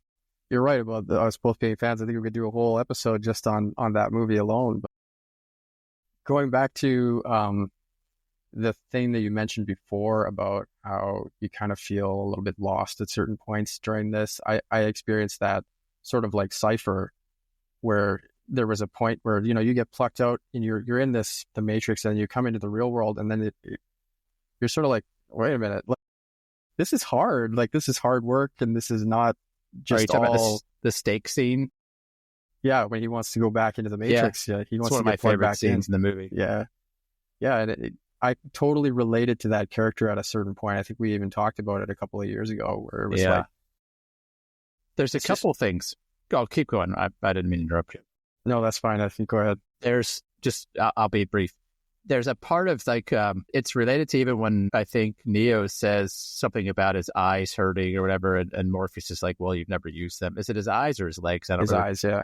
His eyes. And I think what it is when you leave this one way of being, which is the simplest way I can explain it for somebody listening is when you're caught up in your head, you're living in an outside-in environment. You're waiting for the outside world to deliver life inside of you. And so you're in a constant consuming and chasing, like you're trying to get your feeling of okay from out there. And it's very much like the Matrix. It's an illusion that like of this way of being where I would say like your true self is already okay. It's an inside out way of living. But to make that shift comes with a whopping amount of responsibility because you start realizing, well, the world is not responsible to give me anything. Actually, nothing is going to be just given to me. Meaning, so like if I want to have something, I have to create it. And this is like simultaneously exhilarating and scary as shit. Terrifying. Yeah, it's terrifying. You realize, okay, so I'm not going to have it if I don't create it. While that's liberating, it also like it comes with a whole lot of like, I don't know how to do that. Like, this is new to me. I haven't used these eyes before. I haven't used these skills before. Well, not for a long time. So, I think a common response, just to get a little philosophical, since that's how you like to roll. Mm-hmm. Somewhere in that journey of a man coming to grips with ownership, responsibility, agency, his creatorship as a human, is an awareness that I'm not sure I have what it takes, right? And especially if you haven't really dealt with your shame yet, the invitation, the draw to just go get plugged back into the old way is like really compelling. That's what I think is the cipher moment where a guy's like talking to Agent Smith and he's like looking at the stake. He's like, I know it's not real. I totally know this is fake. And he says, I don't want to feel anything, nothing, like he emphasizes that. And I can distinctly remember the same sensation. And I have this conversation with men a lot because they're like far enough out of the old way that they're feeling adrift. I mean, they know what's real, but they're scared by it. And so they have their cipher moment. Yeah. Yeah. I had that. What was that like for you? It's very unpleasant. It's maybe one of the most unpleasant parts of the whole thing because it starts off, it's like any movie or hero's journey, like when you are in the beginning in the first act, it's sort of like we're having all these realizations and it's exhilarating and fun. And then in the middle, it's kind of like, this is not just going to be, all sunshine and roses all the time. And it's once you start getting into the meat of it, it's like you do feel a bit adrift and a bit like I remember distinctly feeling the pull to just resume the way that I was, or maybe even a bit worse, frankly, because it's hard to, until you learn all of the skills that you need ultimately by the end. And I think that going further with the Matrix analogy, they show Neo in the very beginning, after he's unplugged, they show him the agents, right? And they tell him that, everybody who's ever fought an agent has died. And Morpheus says to him even, eventually somebody's going to have to fight them.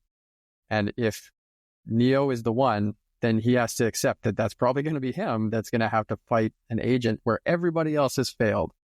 And so I think that it's probably normal for people when they get into this situation to be like, I know that I've already come this far, but I've still got a lot further to go. I've got more things to, and there is this kind of draw and this pull to just kind of revert. And then at the end of that movie, spoilers for anybody who hasn't seen it, if there is such a person on this planet at this stage, at the end of that movie, Neo is running away from Smith and he opens up the door and Smith is standing there and he's got the Desert Eagle and he shoots him. And now the worst thing that can happen to Neo has happened. Like the thing that he was the most afraid of, he's running violently away from, has happened to him.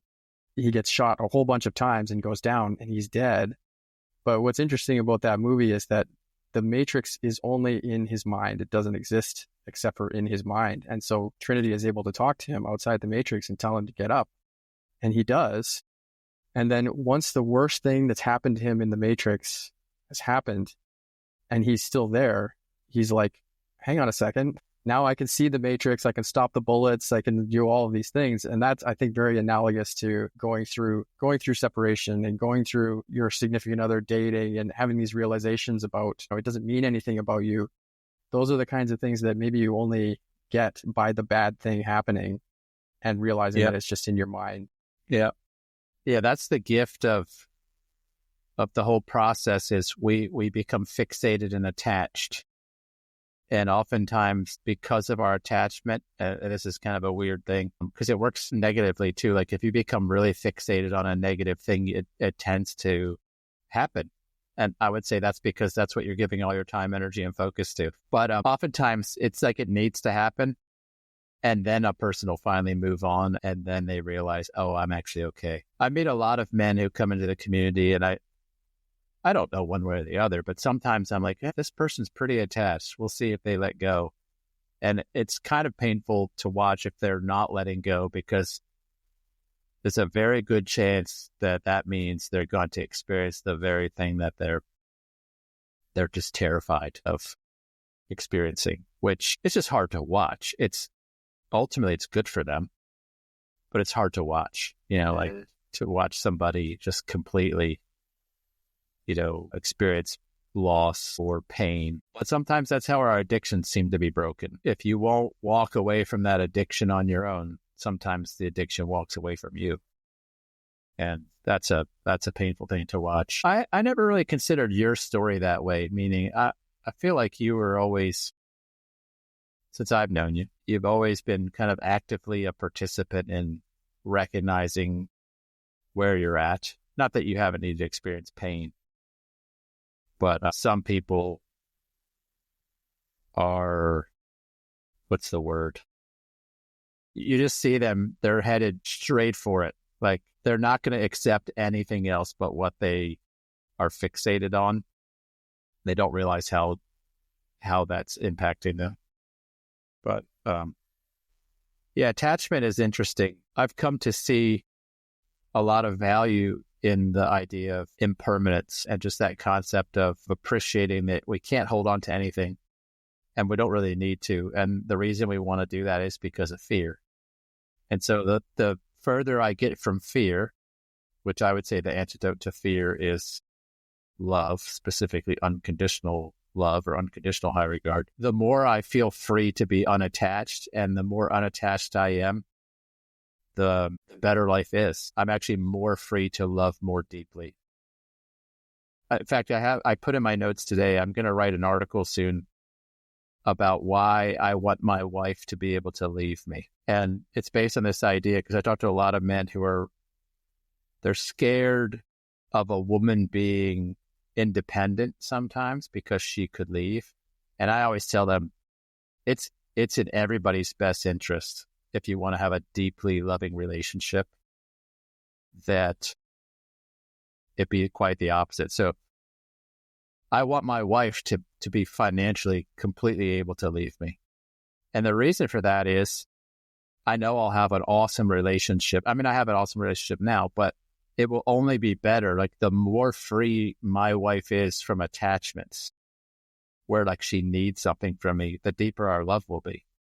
And that's because if I need something from her, my love is that less pure. There's a part of me that won't really be present and loving because it'll be my ego calculating, how do I keep this thing, and vice versa. So the more free she is, especially of my material support, then that means any love that she has, it's not like, well, I don't want to lose my home, my provision.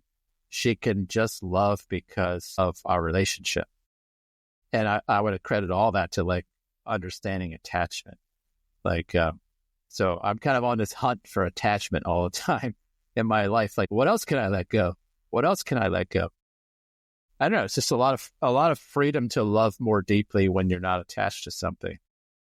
It's been really redeeming for me on a lot of levels. It's helped me to push for more of the life I want. Interestingly, like if you let go of your attachment, oftentimes it empowers you to build or create an even better thing than you're trying to hold on to. Sure, yeah. What else you got about that?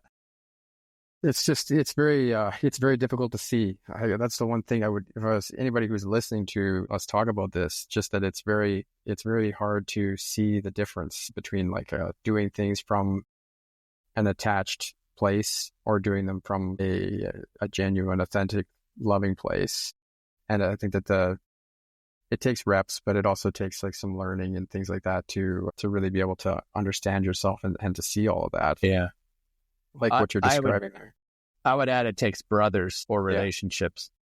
Yeah. And specifically because, well, you ever been at one of those department stores that has like the multi-angle mirrors around you? Mm-hmm. That's how I view community. Like when I relate to you guys, I feel like every man there is like giving me a certain faceted reflection that's unique to him. Like he's going to see a certain thing that he sees and maybe you don't. And by opening myself to that, I'm able to see all these things in myself that I would never see on my own. Just like you can't look at the back of your head without a mirror. You ever realize that? Actually, you don't even know what you look like without a reflective surface if you think about it. So it's cool that we can do that for each other. So I would say that's a must. Like for me, and I think you also, I was not short on opportunities. Like I sat around thinking all the time. I was a deep thinking man before all this, but I didn't have relationships with other men that would reflect. And so I just didn't see things. And like that was the secret sauce for me to start seeing new things, was just being around people that would reflect that back. Yeah, like and the reps and all that too, for sure. But another facet of that is once you're feeling that your own value and worth and significance comes from within you, then you can actually hear what the other people are saying as well, without it being like, it can be a critique without it being like sort of an attack.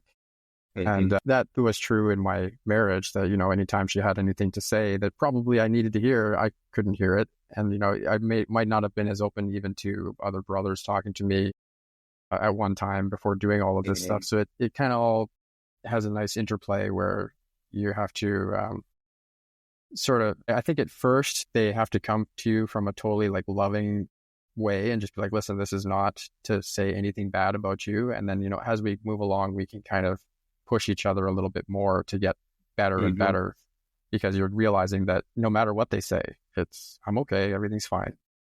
Yeah, there's two tools I would like to think about. You have coaching and challenging. And in my own experience, there are two ways to empower people. And you have to lean a little bit more on the coaching in the beginning, because we have to get to a certain maturity, acceptance before we can receive challenging. Interestingly, mature men prefer challenging generally. They're more interested in that than a softer touch after a while. But in the beginning, it's so delicate because there's so much woundedness. And I don't say that in any kind of disparaging way. Like, I mean, I was there too. Like when you're really wounded, the challenge, you can't perceive it for its true nature. You're perceiving it as injurious.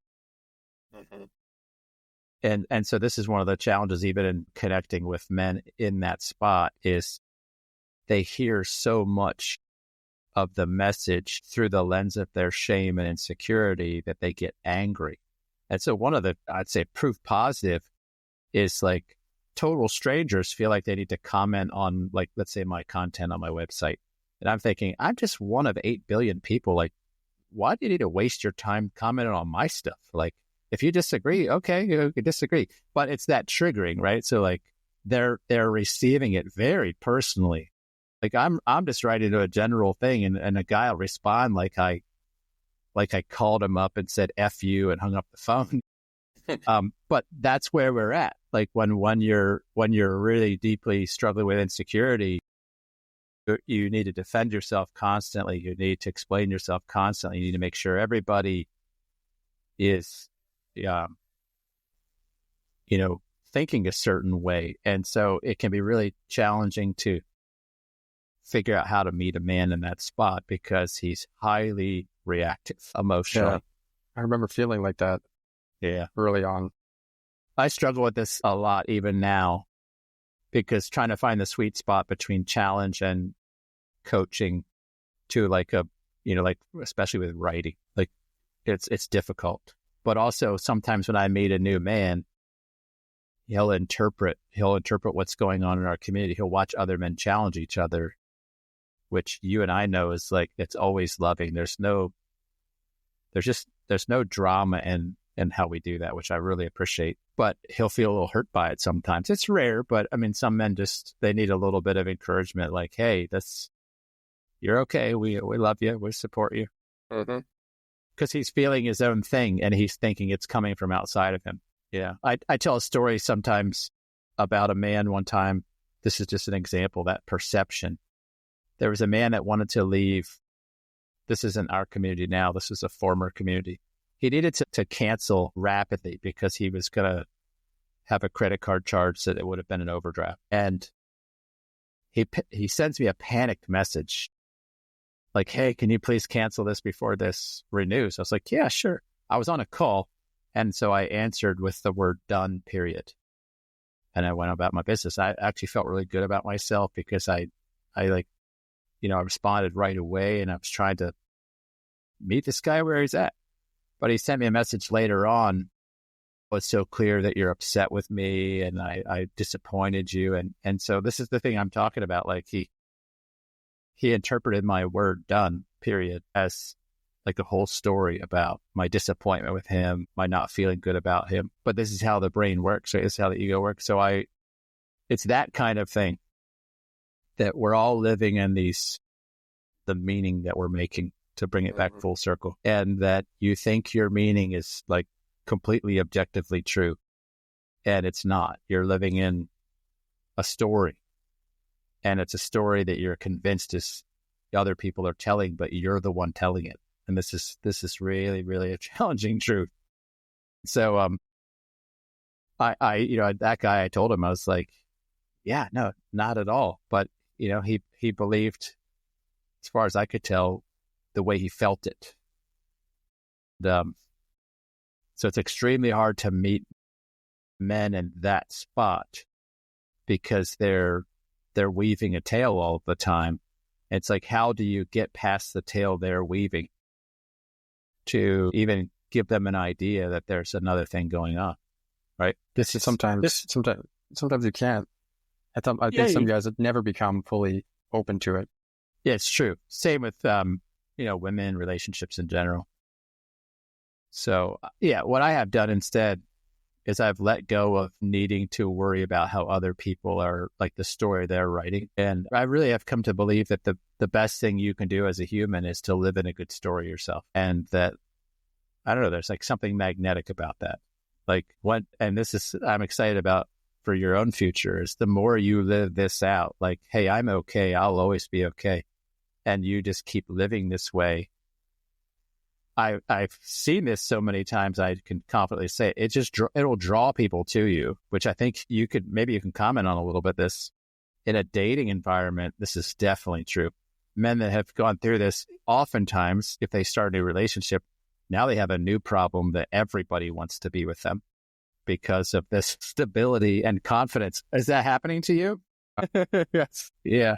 Yeah. Did you ever think that would be possible? I mean, I did okay with women in high school, but never since then. No, that was never even a consideration.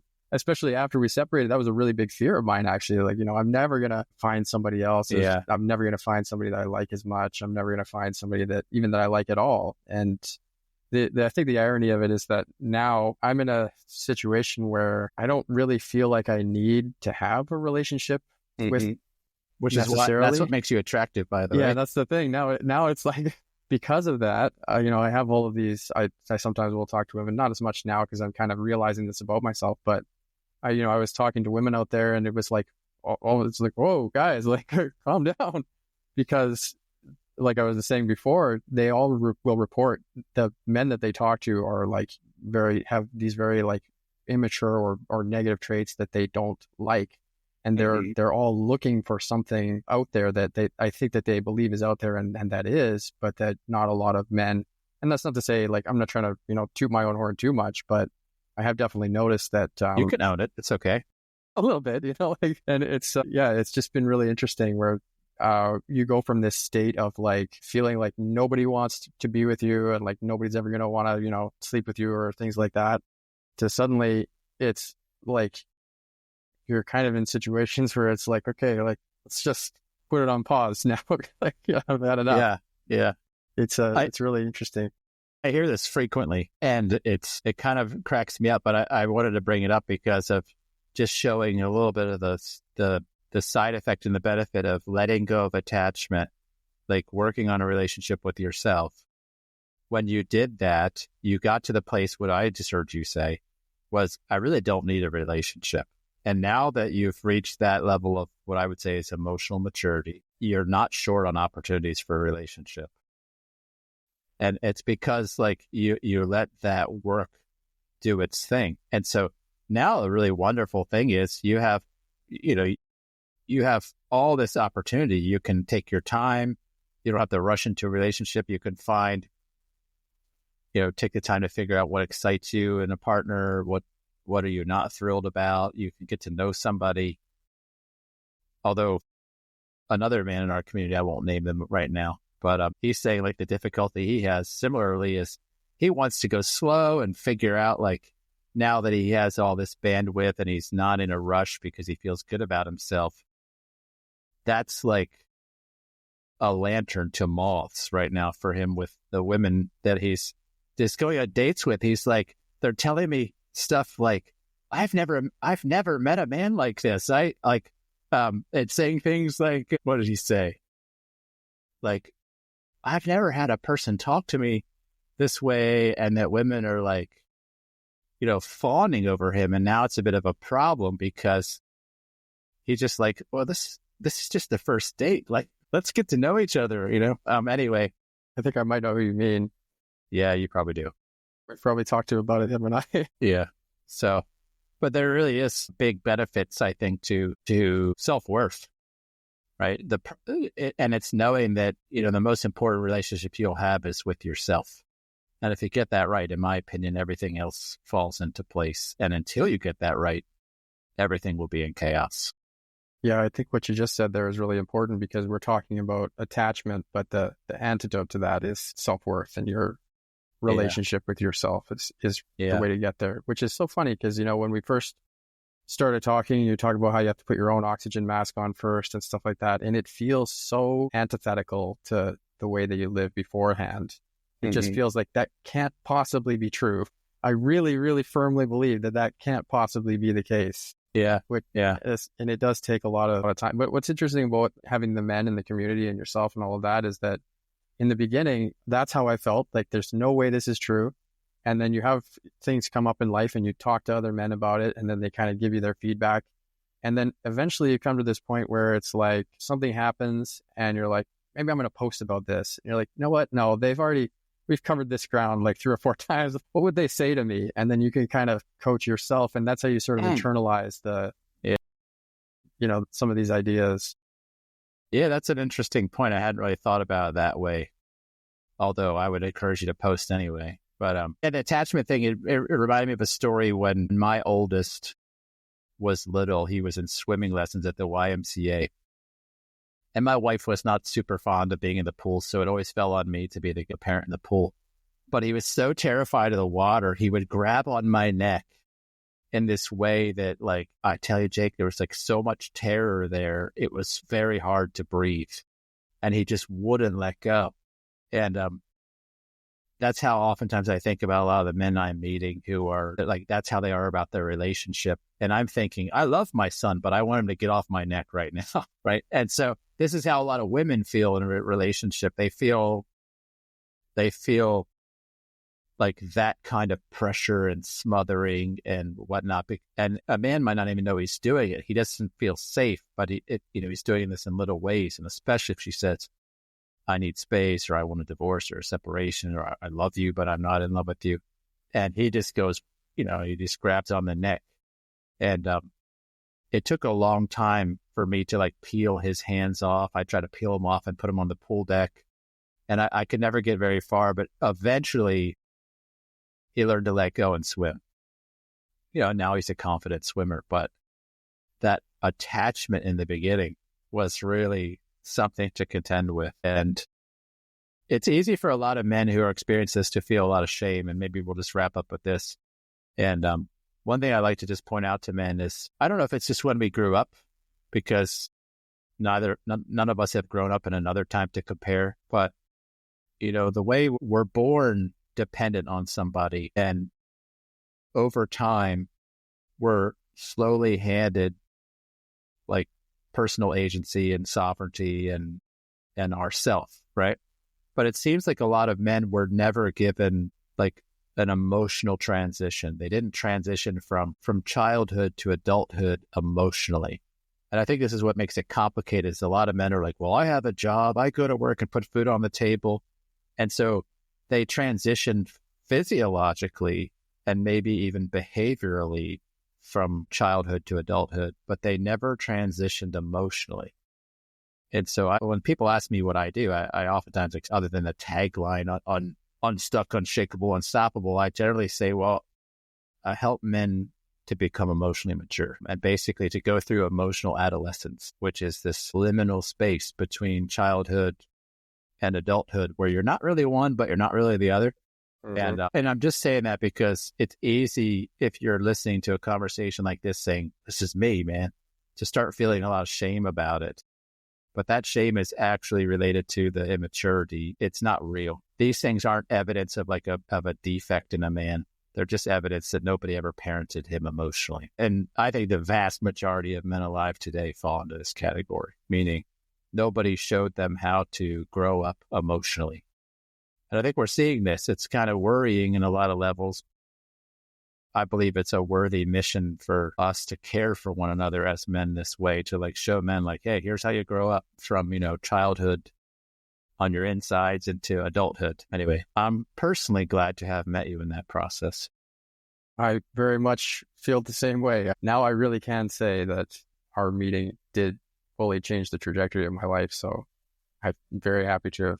Well, I appreciate that. You ultimately encountered yourself. That's the important part, right? I always would remind a man that we're all just mirrors, any man who's having some great experience, it's because he encountered himself. That's the point, right? But we have to give each other places to do that, right? Mm-hmm. Yeah. Any final remarks about attachment before we wrap up? I don't know if I have a final remark. Is there anything we should have talked about related to that? Probably, but I feel like we'll get off into a tangent if we keep going. So okay. I think well, we'll have you back and we'll talk about this more. I'm sure we'll hear feedback with questions and whatnot from people listening, the yeah buts, right? Yeah. The only final thing I would say is just that I say that you changed my life and everything, but I would say that it doesn't necessarily have to be you or any particular person, but you think that some man that goes through this should find other men to connect with. Yeah, that's it. To do this. And I told you when we first met that I felt like some part of the man software was not installed in me. I could tell that it wasn't there, but I didn't know what it was or what I was missing.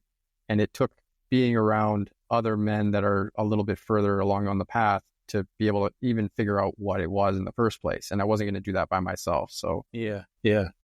Same. In fact, it's funny that you said that term. I struggled with this one area for a long, long time. And I finally reached out to this man who was a family friend growing up. So he was older than my dad. And it's kind of on a whim. I'm like, this guy's always seemed pretty wise. Maybe he'd sit down with me. And he was in my hometown. So it was like a 3-hour drive. But I was going to be in my hometown. And I asked him, could you get together? And so we got together at a Panera Bread, and he would refer to it as okay, I'm just going to give you the download. And he did this a number of times. He never asked for a thing for it. I always, got a breakfast and whatnot, but we would be there for hours, and he was just downloading these missing pieces for me. And I'm going to try not to get choked up. I would say that saved my life, 100%. And generationally so, because that's what kept my marriage from completely being destroyed. That was the first one. Steve Horseman was the second version of that. But those two meant just like a willingness to be like, okay, you're missing some of the updates. Mm-hmm. So they just made that available, and getting that download, it changed the trajectory for my whole life, my marriage, my children, because, my son then, before he got married, came into our community and is a part of this and has done the Masterful journey. My other son is there. And I don't know if you saw my one son's post the other day, but he had kind of a big blow up fight, like the kind that would have taken me out for like 3 weeks. I did, yeah. When I was a newlywed. And like, then, within a couple hours, he's turned it around. I was just like, lucky bastard, but yeah, no kidding. Yeah, it's pretty neat how men can do that for one another. But I love the software analogy. We have to distribute the updates to everybody. But yeah, it's hard. Well, thanks for making yourself available. I'm looking forward to having you come back and tell the whole story, like kind of your origin story, so everybody can hear the rest of that. Yeah, it was really, really great to do it. And I love talking about this stuff. That's one thing that's been helpful for me. So I'll look forward to coming and talking again. Thanks for tuning in to the Masterful Man podcast. If today's conversation resonated with you and you're ready to break free from stuckness, build unshakable confidence, and lead your life with unstoppable purpose, I invite you to take the next step. Join a community of men who are committed to growth, challenge, and real transformation. Learn more at www.masterful.men, because the life you want starts with the man you choose to become.